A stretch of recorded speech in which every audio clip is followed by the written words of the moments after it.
আমরা হলাম বাচ্চার মা, আর বাচ্চার মাদের মনে মনে ঠিক এই অবস্থাটাই হয়ে যায়। বাইরে থেকে দেখতে না লাগলেও মনে মনে আমরা ঠিক এইরকমই দেখতে হয়ে গিয়েছি।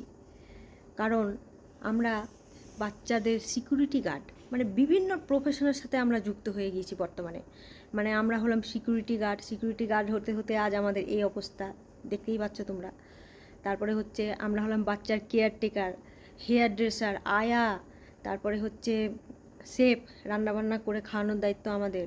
তারপরে হচ্ছে মানে যত পৃথিবীতে প্রফেশন হয়, টিউশন টিচার, অনেক কিছু তো বলতেই ভুলে যাচ্ছি, পাশ থেকে আবার হাসছে, মানে অনেক কিছুই বলতে ভুলে যাচ্ছি। কিন্তু মানে মনে মনে যে আমাদের কি অবস্থা, যে কানের পাশে ধূপকাঠিটা দেখছেন, ঠিক এইরকমই, মানে ভুলো মন এমন হয়ে গিয়েছে ওদের পিছনে খাটতে খাটতে।